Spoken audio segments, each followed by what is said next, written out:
लग्नानंतर होईलच की प्रेम या मालिकेच्या पुढील भागामध्ये आपण पाहणार आहोत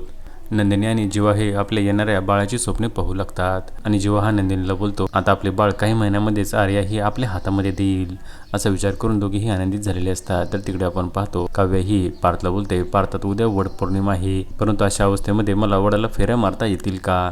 असा ती प्रश्न विचारते आणि तेव्हा पार्थ देखील विचारामध्ये पडलेला असतो। तर तिकडे आपण पाहतो आर्या ही नंदिनी आणि जीवाला बोलते दोघांमध्ये तिसरा येणे ही कल्पनाच मुळीच खूप आनंदाची आहे आणि ते आपल्या हातातली प्रेग्नन्सी किट दाखवते आणि बोलते आपली सर्व गोष्टी यशस्वी झालेली आहे आणि तेव्हा सर्वजण हे आनंदित होतात आणि आर्या ही आपल्या हातावर नंदिनीचा हात ठेवते आणि बोलते आता माझ्या पोटामध्ये तुमचे बाळ वाढत आहे आणि तेव्हा सर्वजण हे आनंदित झालेले असतात आणि तेव्हा त्या तिघांचे बोलणे आर्या देखील ऐकत असते आणि ती विचार करते यांचं नेमकं काय सुरू आहे। आता पुढे येणाऱ्या भागामध्ये नंदिनी व जीवाचे बाळ आर्याच्या पोटामध्ये वाढत आहे हे सत्य सर्वांना समजणार का हे पाहणे अतिशय रंजक ठरणार आहे। लग्नानंतर होईलच की प्रेम या मालिकेचे सर्व अपडेट्स पाहण्यासाठी आमच्या चॅनलला लाईक करा शेअर करा आणि सबस्क्राईब करायला विसरू नका।